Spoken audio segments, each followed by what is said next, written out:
Okay, last લેક્ચરોની અંદર આપણે 15મા સમૂહના જે જુદા તત્વો છે એ તત્વોના ફિઝિકલ અને કેમિકલ પ્રોપર્ટીઝ આપણે સ્ટડી કરી ગયા.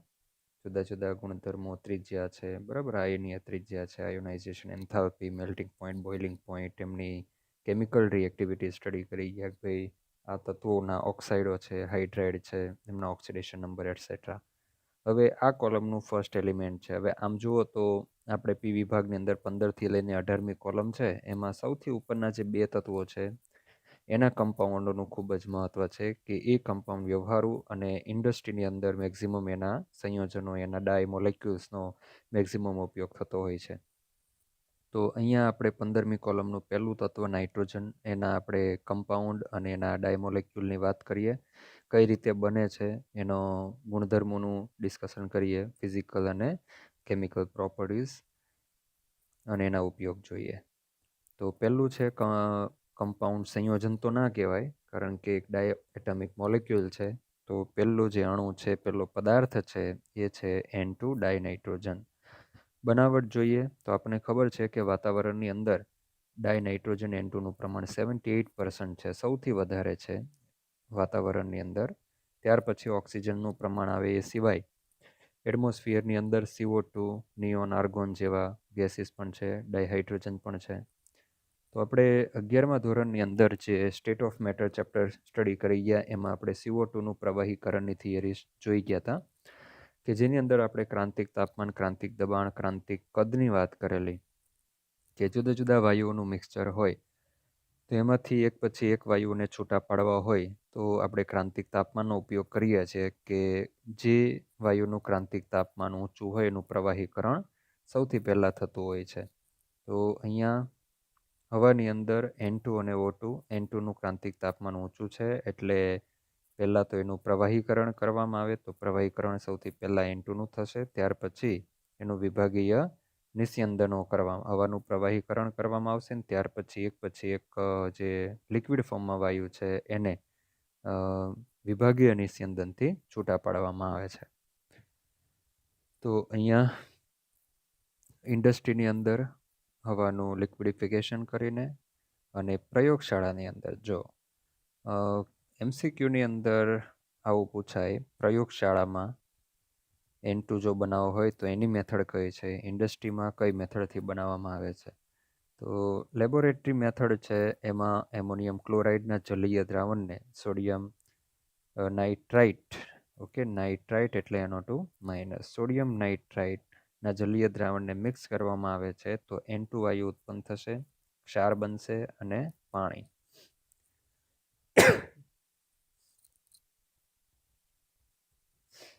આ પ્રક્રિયા દરમિયાન થોડા પ્રમાણમાં નાઇટ્રિક ઓક્સાઇડ, NO અને HNO3 પણ બને છે.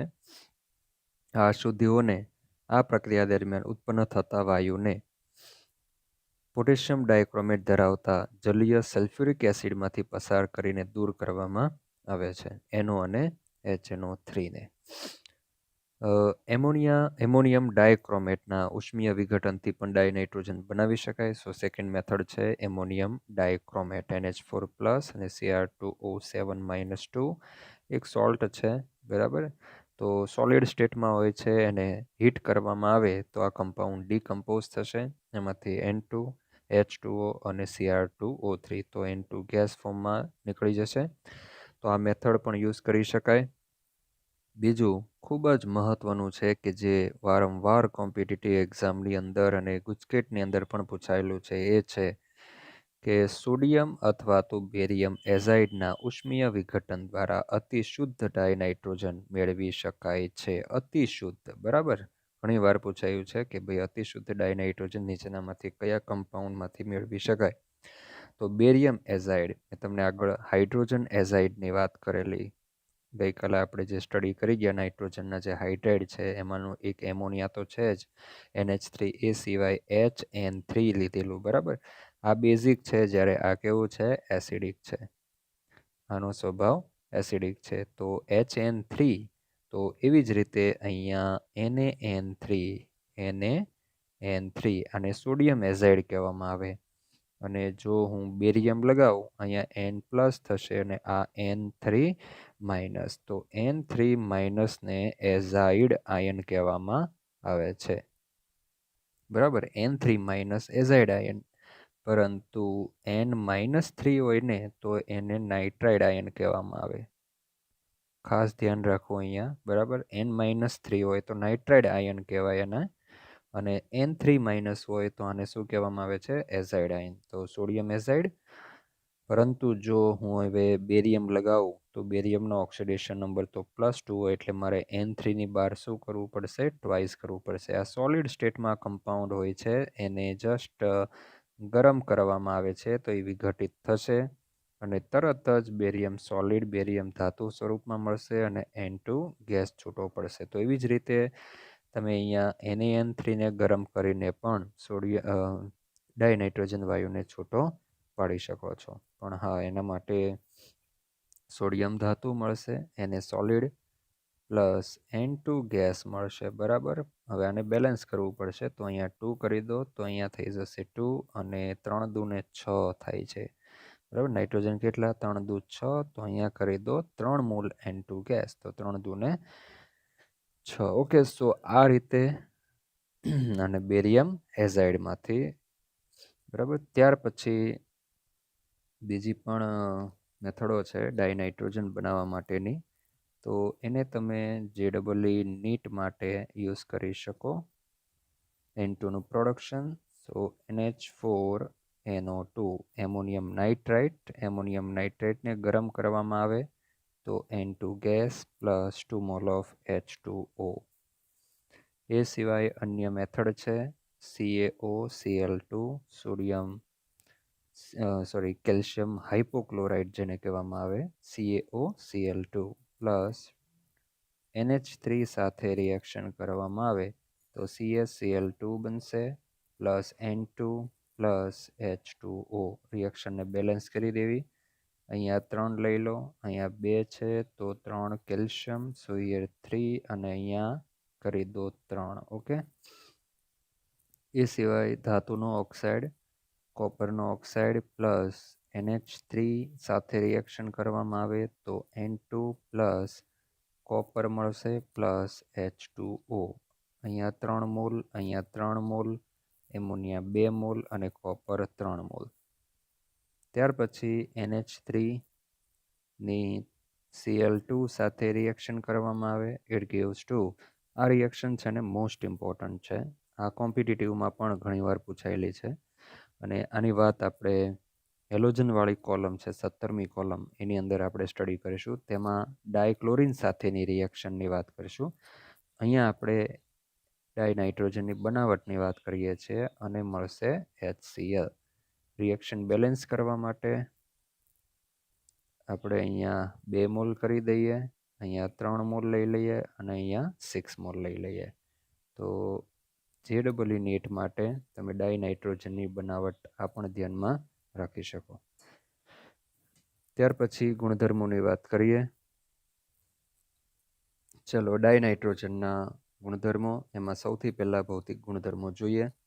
તો ડાયનાઇટ્રોજન એ કલરલેસ છે, ઓડરલેસ છે અને ટેસ્ટલેસ છે અને નોન પોઈઝસ, મતલબ કે બિનઝેરી છે. તો ડાયનાઇટ્રોજન એમાં નાઇટ્રોજનના 2 સ્થાયી શું કહેવાય સમઘટકો, આઇસોટોપ, એને સમસ્થાનિકો કહી શકીએ. એક નાઇટ્રોજન 14 અને બીજો નાઇટ્રોજન 15. પાણીની અંદર ખૂબ જ ઓછો દ્રાવ્ય છે, 273 કેલ્વિન ટેમ્પરેચર અને 1 બાર દબાણે 23.2 સેન્ટીમીટર ક્યુબ પ્રતિ લિટર પાણી. બરાબર, એટલે કે આટલો દ્રાવ્ય થશે 1 લિટર પાણીની અંદર. કારણ કે નોન પોલાર છે, આપણે એનું સ્ટ્રક્ચર જાણીએ છીએ, N-ટ્રિપલ-બોન્ડ-N. નોન પોલાર હોવાથી પાણીમાં દ્રાવ્યતા ખૂબ જ ઓછી, એક અધ્રુવીય વાયુ છે તથા નીચા ઠાર બિંદુ અને ઉત્કલન બિંદુ ધરાવે છે. N-ટ્રિપલ-બોન્ડ-N એટલે કે ડાયનાઇટ્રોજનની એમાં ટ્રિપલ બોન્ડ છે. બરાબર, ડાયનાઇટ્રોજનની અંદર હવે ટ્રિપલ બોન્ડ હોય તો બંધ ટૂંકો અને બોન્ડ એન્થાલ્પી ખૂબ જ વધારે હોય છે. એને કારણે રૂમ ટેમ્પરેચરે આ નિષ્ક્રિય હોય છે. બરાબર, વધુ નિષ્ક્રિય ઇનર્ટ વાયુ છે. જો કે ટેમ્પરેચર ઇન્ક્રીઝ થવાની સાથે એની રિએક્ટિવિટીમાં ઝડપથી વધારો થાય છે અને એટલા માટે જ હાઈ ટેમ્પરેચરે એ અમુક ધાતુઓ સાથે જોડાઈને નાઇટ્રાઇડ સંયોજનો બનાવે છે. સો નાઇટ્રાઇડ કમ્પાઉન્ડ બનાવશે, અધાતુઓ સાથે સહસંયોજક નાઇટ્રાઇડ સંયોજન બનાવશે અને ધાતુ સાથે એક આયનીય નાઇટ્રાઇડ સંયોજનો બનાવશે. તો અહીંયા લખેલું છે, નીચે જોઈ શકો કે લિથિયમ સોલિડ સાથે ડાયનાઇટ્રોજનની હાઈ ટેમ્પરેચરે ગરમ કરવામાં આવે તો લિથિયમનો નાઇટ્રાઇડ બનાવશે કે જેની અંદર ઘણો બધો આયનિક નેચર જોવા મળશે. આમાં સહસંયોજક નેચર પણ જોવા મળશે કારણ કે લિથિયમ એ Li+ આયન બરાબર અને N-3 નાઇટ્રાઇડ આયન. તો આ N-3નું કદ તો બહુ જ મોટું હોય છે, જ્યારે લિથિયમનું કદ કેવું હોય છે, નાનું હોય છે, જેને લીધે Li+ આના ઇલેક્ટ્રોન ક્લાઉડને ખેંચીને અંદર કોવેલેન્ટ નેચર પણ ઉત્પન્ન કરી દેશે બરાબર. ત્યાર પછી મેગ્નેશિયમ ધાતુ સાથે ગરમ કરવાથી મેગ્નેશિયમનો નાઇટ્રાઇડ બનશે, પણ ખાસ નોંધવા જેવું એ છે અહીંયા G-NEET માટે ખૂબ જ મહત્વની બાબત છે કે સમૂહ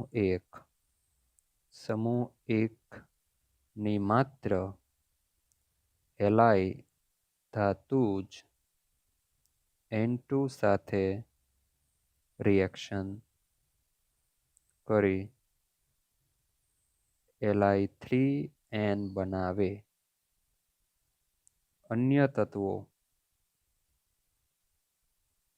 કયા?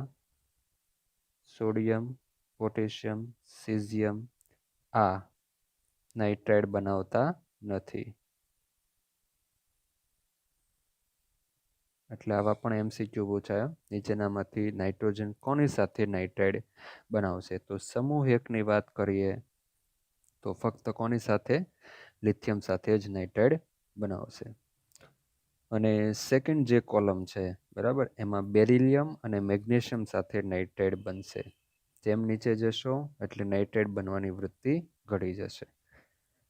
આશરે 773 કેલ્વિન ટેમ્પરેચરે ઉદ્દીપકની હાજરીમાં હેબર પ્રોસેસથી હાઇડ્રોજન સાથે સંયોજાઈને એમોનિયા બનાવે. આગળના ધોરણમાં સ્ટડી કરી ગયા છો કે ભાઈ આ હેબર પ્રક્રિયા છે કે જેમાં FeO કેટાલિસ્ટનો ઉપયોગ કરવામાં આવે, ખાલી Fe પાવડરનો પણ ઉપયોગ કરવામાં આવે છે. અને ફોર્મેશન એન્થાલ્પી છે આટલી. ડાયનાઇટ્રોજન માત્ર ઊંચા તાપમાને ડાયઓક્સિજન સાથે સંયોજાઈને નાઇટ્રિક ઓક્સાઇડ બનાવે છે. તો 2000 કેલ્વિન ટેમ્પરેચરે એ O2 સાથે રિએક્શન કરીને NO બનાવશે. એટલે હાઈ ટેમ્પરેચરે જ આ રિએક્શન થાય છે. સારું છે હાઈ ટેમ્પરેચરે રિએક્શન થાય છે, નહીંતર શું પ્રોબ્લેમ થાય આપણને ખબર છે કે વાતાવરણમાં N2 જે છે એ 78% છે બરાબર, અને ઓક્સિજન કેટલા %? લગભગ 21% જેવો ઓક્સિજન છે. તો વાતાવરણમાં બેનું પ્રમાણ તો સૌથી વધુ છે, પણ વાતાવરણનું તાપમાન કંઈ 2000 કેલ્વિન નથી. જો આટલું ટેમ્પરેચર થઈ જાય ને તો આ બંને વચ્ચે રિએક્શન થઈને NO બનવા લાગે અને જેનું પ્રમાણ ઓછું છે એ સૌથી પહેલાં ખતમ થઈ જાય. ઓકે, ત્યાર પછી આપણે ડાયનાઇટ્રોજનના ઉપયોગો વિશે સ્ટડી કરીએ કે ડાયનાઇટ્રોજનનો મુખ્ય ઉપયોગ એમોનિયા અને નાઇટ્રોજન ધરાવતા અન્ય ઔદ્યોગિક રસાયણના ઉત્પાદનમાં થાય છે. દાખલા તરીકે કેલ્શિયમ સાયનેમાઇડ બરાબર. તો આ કેલ્શિયમ સાયનેમાઇડ છે એનું સ્ટ્રક્ચર જોવું હોય તો એક આયનિક કમ્પાઉન્ડ છે Ca+2n double bond C double bond N બરાબર. અહીંયા આવશે માઇનસ ચાર્જ, અહીંયા આવશે માઇનસ ચાર્જ. અને શું કહેવાય? કેલ્શિયમ સાયનેમાઇડ. ઓકે, સો એક આયનિક કમ્પાઉન્ડ છે Ca+2 અને Cn2-2 બરાબર. નાઇટ્રોજન 2 બંધથી જોડાયો ત્યારે કયો ચાર્જ હોય છે? એના ઉપર માઇનસ ચાર્જ. તો આ ટાઈપના કમ્પાઉન્ડની બનાવટમાં જ્યાં નિષ્ક્રિય વાતાવરણની જરૂરિયાત હોય ત્યાં તેનો ઉપયોગ કરવામાં આવે છે. માની લો કે અમુક ધાતુઓ છે એ હવામાંના ઓક્સિજન સાથે ઝડપથી પ્રક્રિયા કરીને કંઈક એના સંયોજનો બનાવી દેતી હોય, તો આવી ધાતુઓ રૂમ ટેમ્પરેચરે હવા સાથે રિએક્શન ન કરે એના માટે હવાનું વાતાવરણ ત્યાંથી દૂર કરીને ત્યાં નાઇટ્રોજન મૂકી દેવામાં આવે છે. નાઇટ્રોજન ભરી દેશો તો એ ધાતુ છે એ લોંગ ટાઈમ માટે કાટ એને લાગશે નહીં અથવા તો કોઈ સંયોજનો બનાવશે નહીં. લોખંડ અને સ્ટીલ ઉદ્યોગમાં પ્રતિક્રિયાત્મક રસાયણો માટે નિષ્ક્રિય મંદક તરીકેનો ઉપયોગ કરવામાં આવે છે. પ્રવાહી ડાયનાઇટ્રોજનનો ઉપયોગ જૈવિક પદાર્થો અને ખાદ્ય સામગ્રીની જાળવણી માટે પ્રશીતક તરીકે, કુલન્ટ તરીકેનો ઉપયોગ કરવામાં આવે છે તથા ક્રાયો સર્જરીમાં કરવામાં આવે છે. હવે ક્રાયો સર્જરી એટલે સ્કિનની સર્જરી, બરાબર. ક્રાયો સર્જરી એટલે સ્કિનની સર્જરી. સ્કિનની સર્જરીમાં ઠંડક તરીકે પ્રવાહી N2 નો ઉપયોગ કરવામાં આવે છે. એટલે આને શું કહેવામાં આવે છે? ક્રાયો સર્જરી, બરાબર. તો ક્રાયો સર્જરી એટલે શું? સ્કિનની સર્જરી માની લો કે કોઈ એસિડ એટેક થયો હોય, બરાબર, અથવા તો બળી ગયો હોય, સ્ક્રીન દાઝી ગયા હોય, અથવા તો કોઈ પણ ટાઈપની સ્ક્રીન ટ્રાન્સપ્લાન્ટ કરવાની હોય તો એની સર્જરીમાં એક ઠંડક તરીકે સર્જરી દરમિયાન પ્રવાહી N2 નો ઉપયોગ કરવામાં આવે છે. ત્યાર પછી આગળ જઈએ તો નેક્સ્ટ કમ્પાઉન્ડ આવે છે, એ છે એમોનિયા. નાઇટ્રોજનનો બીજો અગત્યનો સંયોજન છે એમોનિયા. સૌથી પહેલાં આપણે એની બનાવટની વાત કરીએ. એમોનિયા હવા અને જમીનમાં ઓછી માત્રામાં રહેલો હોય છે, જ્યાં તે નાઇટ્રોજનયુક્ત કાર્બનિક પદાર્થના સડવાથી બને છે. તો દાખલા તરીકે અહીંયા આપ્યું છે યુરિયા. તો આપણે જ્યારે યુરિયાને ખાતર તરીકે જમીનની અંદર નાખીએ છીએ ત્યારે એ યુરિયાનું જળ વિભાજન થઈને એમાંથી શું બને છે? એમોનિયા બને છે.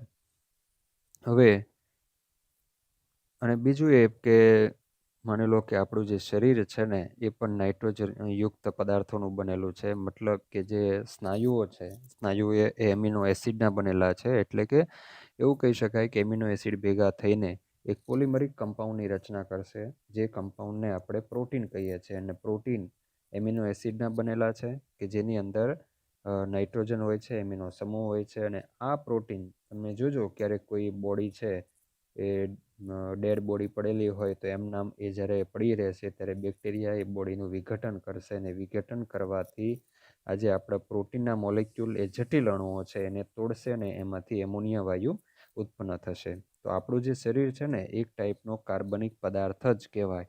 અને એ ડેડ બોડી જ્યારે સડે છે ને ત્યારે એમાંથી દુર્ગંધ ઉત્પન્ન થાય છે, કારણ કે એમાંથી એમોનિયા વાયુ ઉત્પન્ન થાય છે. ખ્યાલ આવે છે? કારણ કે પ્રોટીનનું બનેલું હોય. સ્નાયુઓ છે આપણા શરીરમાં શેના બનેલા હોય? પ્રોટીનના, બરાબર. અને એ પ્રોટીનના જટિલ અણુઓ જે છે, જટિલ અણુ એને બેક્ટેરિયા તોડીને શેમાં કન્વર્ટ કરી દેશે? NH3 ગેસની અંદર. એટલા માટે જ ડેડ બોડી સડે ને ત્યારે એમાંથી દુર્ગંધ ઉત્પન્ન થતી હોય તો એ દુર્ગંધની અંદર એક એમોનિયા વાયુ પણ હોય છે. એ સિવાય આપણા શરીરની અંદર જુદા જુદા જે બોન્ડો છે એની અંદર ડાયસલ્ફાઇડ બંધ પણ હોય છે. તમે જૈવિક અણુ ચેપ્ટરની અંદર સ્ટડી કરશો કે શરીરની અંદર જે પ્રોટીન છે એ પ્રોટીનની અંદર ડાયસલ્ફાઇડ બંધ પણ હોય છે, કે જે ડાયસલ્ફાઇડ બંધ જ્યારે તૂટીને અથવા તો આ પ્રોટીનનું જ્યારે વિઘટન થાય છે ત્યારે એની સાથે સાથે એક H2S વાયુ પણ ઉત્પન્ન થાય છે. તો આ H2S પણ એક સડેલા ઈંડા જેવી ગંધ મારતો વાયુ છે. તો આવા બધા વાયુઓ ઉત્પન્ન થશે જેને લીધે ડેડ બોડી સડે છે ત્યારે આપણને ખરાબ દુર્ગંધ મળે છે. તો ઓર્ગેનિક કમ્પાઉન્ડ કે જે એમાઇન સમૂહ ધરાવતો હોય એવા કમ્પાઉન્ડ ડીકમ્પોઝ થવાથી એમોનિયા વાયુ ઉત્પન્ન થશે. અને બીજું એક એક્ઝામ્પલ એ પણ છે કે ભાઈ યુરિયા જે આપણે ખાતર તરીકે નાખીએ છીએ તો એ યુરિયામાંથી પણ જળ વિભાજન થઈને એમોનિયા છૂટો થાય. તો અહીંયા યુરિયા આપેલું છે NH2CO NH2 એટલે યુરિયા H2O સાથે રિએક્શન, એક ટાઈપની હાઇડ્રોલિસિસ રિએક્શન છે, બનશે એમોનિયમ કાર્બોનેટ, બરાબર, NH4+ અને CO3-2. અને આનું ફર્ધર પાછું ડીકમ્પોઝિશન થઈ એમોનિયા H2O અને CO2 ગેસ ઉત્પન્ન થશે. તો આ રીતે એક એમોનિયા બનાવવા માટેની એક મેથડ. પણ એકચ્યુઅલી આ એક ઇન્ડસ્ટ્રીયલ મેથડ ના કહી શકાય, કારણ કે યુરિયામાંથી એમોનિયા બનાવવું એ ઇન્ડસ્ટ્રીવાળાને પોસાતું નથી. એક નાના પાયા ઉપર અથવા તો એક લેબોરેટરી મેથડ આપણે એને કહી શકીએ. નાના પાયા પર એમોનિયા એમોનિયમ ક્ષારોમાંથી મેળવવામાં આવે છે. જો અહીંયા લખ્યું છે આ એમોનિયમ ક્ષાર જ છે, એમોનિયમ કાર્બોનેટ છે, જેની જ્યારે કોસ્ટિક સોડા અથવા કેલ્શિયમ હાઇડ્રોક્સાઇડ સાથે પ્રક્રિયા કરવામાં આવે છે ત્યારે એમોનિયમ ક્ષાર વિઘટન પામે છે. પણ એમોનિયમ કાર્બોનેટ એટલો બધો સ્ટેબલ નથી, એનું એની જાતે જ ડીકમ્પોઝિશન થઈને આ કમ્પાઉન્ડો બની જશે. તો હવે આપણે એમોનિયમ ક્ષારની આ ટાઈપના જે કોસ્ટિક સોડા એટલે કે બેઝ સ્ટ્રોંગ બેઝ છે એની સાથે રિએક્શન કરીને એમોનિયા મેળવીએ તો રિએક્શન આપી છે એમોનિયમ ક્લોરાઇડ. એના જલીય દ્રાવણમાં જ્યારે કેલ્શિયમ હાઇડ્રોક્સાઇડ ઉમેરવામાં આવે તો એમોનિયા વાયુ તરત જ ઉત્પન્ન થશે, ક્ષાર બનશે CaCl2, બરાબર. એ સિવાય એમોનિયમ સલ્ફેટનું જલીય દ્રાવણ લઈએ, એની અંદર NaOH aqueous નાખીએ તો તરત જ આપણને એમોનિયાની ગંધ આવવાનું ચાલુ થઈ જશે. તો આ એક લેબોરેટરી મેથડો છે. બાકી એમોનિયાનું જે પ્રોડક્શન છે હું અહીંયા એવું કહી શકું કે lab method. Okay, lab methods. Industrial production આપણને ખબર છે, નાઇટ્રોજન અને હાઇડ્રોજન એમની વચ્ચે રિએક્શન કરીને મેળવવામાં આવે છે કે જેને આપણે હેબર પ્રોસેસ કહીએ છીએ. તો અહીંયા લખ્યું છે મોટા પાયા પર. તો મોટા પાયા પર એટલે ઇન્ડસ્ટ્રીયલ મેથડ, બરાબર. તો ઇન્ડસ્ટ્રીયલ મેથડમાં હેબર પ્રોસેસનો ઉપયોગ કરીને એમોનિયા વાયુ બનાવવામાં આવે છે. આપણે સંતુલન ચેપ્ટરમાં પણ સ્ટડી કરી ગયા છે કે એમોનિયાનું વધુ પ્રમાણ જો મેળવવું હોય તો શેટેલિયરના સિદ્ધાંત મુજબ કાં તો એમોનિયા ઓછો કરતા જાઓ, બરાબર, એને દૂર કરતા જાઓ, અથવા તો પ્રક્રિયકોને સતત તમે શું કરતા જાઓ, ઉમેરતા જાઓ. તો જે સંતુલન છે, સિસ્ટમ છે, એ જેનું પ્રમાણ વધાર્યું છે ઘટાડવા માટે આ સંતુલનને જમણી તરફ ધકેલશે એટલે આપણને પ્રોડક્ટનું પ્રમાણ વધારે મળશે. બીજું, પરિસ્થિતિઓ આપેલી છે. આશરે 200 એટમોસ્ફિયર પ્રેશર. આપણને ખબર છે કે આ પ્રોસેસ માટે દબાણનો વધારો ફાયદાકારક છે, કારણ કે રિએક્ટન્ટ સાઇડ મોલની સંખ્યા 4 છે, નિપજ સાઇડ મોલની સંખ્યા 2 છે. વધુ મોલ હોય તો પ્રેશર કેવું રહેવાનું, વધારે. ઓછા મોલને લીધે પ્રેશર કેવું થવાનું, ઘટવાનું. તો જો પ્રેશર ઇન્ક્રીઝ કરશો તો સિસ્ટમ પ્રેશર ઘટાડવાનો પ્રયત્ન કરશે, અને જમણી તરફ જાઓ છો તેમ પ્રેશરમાં શું થાય છે, ઘટાડો થાય છે, બરાબર. તો સંતુલન જમણી તરફ ધકેલાશે. ઓલરેડી આપણે ડિસ્કસ કરી ગયા છે સંતુલન ચેપ્ટરમાં. 700 કેલ્વિન તાપમાન રાખવામાં આવે છે, ઘણી જગ્યાએ 673 પણ હોય છે, મતલબ કે એની આસપાસ ટેમ્પરેચર રાખવામાં આવે છે. ઉષ્માક્ષેપક ઘટના હોવાથી અહીંયા તાપમાનનો વધારો બિલકુલ ફાયદાકારક નથી. તો રિએક્શન સ્પીડમાં કરવા માટે આપણે નિપજ વધુ મેળવવા માટે આપણે હાઈ ટેમ્પરેચર રાખશું, પણ રિએક્શન સ્પીડમાં થાય એના માટે આપણે ઉદ્દીપકનો ઉપયોગ કરીએ છીએ. તો Fe પાવડરનો ઉપયોગ કરવામાં આવે છે, પણ અત્યારના સમયની અંદર આયર્ન ઓક્સાઇડ એટલે કે FeO જેવા ઉદ્દીપકનો યુઝ કરવામાં આવે છે. થોડા પ્રમાણમાં K2O અને Al2O3, જેને પ્રવર્ધક કહેવામાં આવે છે. શું કહેવાય? પ્રવર્ધક, બરાબર. પ્રમોટર જેને કહેવામાં આવે છે, એનું પ્રમાણ ખૂબ ઓછું હોય કે જે પ્રવર્ધક ઉદ્દીપકને પ્રમોટ કરવાનું કામ કરે છે. એટલે અહીંયા આ કેટાલિસ્ટનો યુઝ કરીને આપણે પ્રક્રિયાનો વેગ વધારી શકીએ છીએ. આપણે નિપજનું પ્રમાણ વધારી નથી શકતા. નિપજનું પ્રમાણ આપણે વધારવું હોય તો આપણે શું કરશું, વધુ ને વધુ સંતુલન જમણી તરફ ધકેલશું. એના માટે આપણે દબાણનો ઉપયોગ કરીશું, બરાબર. તો જો અગાઉ આયન ઉદ્દીપક તરીકે યુઝ કરવામાં આવતું હતું અને મોલિબ્ડેનમ ધાતુનો પાવડર પ્રવર્ધક તરીકે એટલે કે પ્રમોટર તરીકે યુઝ થતો હતો, પણ હાલના સમયની અંદર આ તમારે ધ્યાનમાં રાખવાનું છે. આ MCQ માટે ખૂબ મહત્વનું છે કે હાલના સમયમાં K2O અને Al2O3 પ્રવર્ધક તરીકે વપરાય છે. તો ઘણી બધી વાર કોમ્પિટિટિવ અને બોર્ડમાં પણ પૂછાયેલો છે MCQ, અને હમણાં 2-3 વર્ષ પહેલાં જ આ K2O અને Al2O3 વાળો MCQ પૂછાઈ ગયો છે કે પ્રવર્ધક તરીકે હેબર પ્રોસેસમાં શેનો ઉપયોગ કરવામાં આવે છે. આ મોલિબ્ડેનમ ને આ K2O અને Al2O3 હોય, આ મિક્સચર છે. આખું યુઝ કરે, બેમાંથી એક એવું નહીં, K2O અને Al2O3, અથવા તો તમે મોલિબ્ડેનમનો પણ પ્રવર્ધક તરીકે યુઝ કરી શકો. બે આપેલા હોય તો બે ઓપ્શન આપણે લેવા પડશે, બરાબર. પણ અત્યારના સમયમાં પ્રવર્ધક તરીકે આનો ઉપયોગ થાય છે. તો એક ચાર્ટ આપેલો છે, બરાબર. H2 અને N2 એક રો મટીરિયલ છે, એને અહીંયા કમ્પ્રેસરમાં લાવવામાં આવશે. કમ્પ્રેસર પછી એને આગળ મોકલશે, અહીંયાથી આગળ જશે. અહીંયા આપણી રિએક્શન ચેમ્બર છે કે જેમાં ઉદ્દીપક તરીકે આયર્નનો ઓક્સાઇડ છે, 700 કેલ્વિન ટેમ્પરેચર, અને પ્રેશર પણ અહીંયા આપવામાં આવેલું છે. અહીંયા તમે જોઈ શકો 20 મેગા પાસ્કલ, બરાબર. અને અંદર Al2O3 K2O લેવામાં આવ્યું છે. અહીંયા રિએક્શન થશે, બરાબર. N2 અને H2 અહીંયા આવશે, અહીંયા રિએક્શન થશે. રિએક્શન થઈને આપને ખબર છે સંતુલન સ્થિતિ મળશે સંતુલન સમયે તો એમોનિયા N2 અને H2 ત્રણેય હાજર હોય છે. હવે આ જે રિએક્શન મિક્સચર છે એને આગળ મોકલવામાં આવશે અને અહીંયા એનું પ્રવાહીકરણ કરવામાં આવશે. તો પ્રવાહીકરણમાં જે NH3 છે એનું ક્રાંતિક તાપમાન સૌથી કેવું છે વધારે, આ બેની કમ્પેરમાં, N2 અને H2ની કમ્પેરમાં. તો અહીંયા આનું મિક્સચર જે મળે છે આપણને એનું પ્રવાહીકરણ કરવામાં આવે આ ટેન્કની અંદર, તો પ્રવાહીકરણમાં સૌથી પહેલાં એમોનિયાનું પ્રવાહીકરણ થશે, પણ એ સમયે H2 અને N2 એ કયા ફોર્મમાં રહેશે? ગેસ સ્વરૂપે રહેશે અને એમોનિયા છે એ થઈ જશે લિક્વિડ ફોર્મમાં. બરાબર.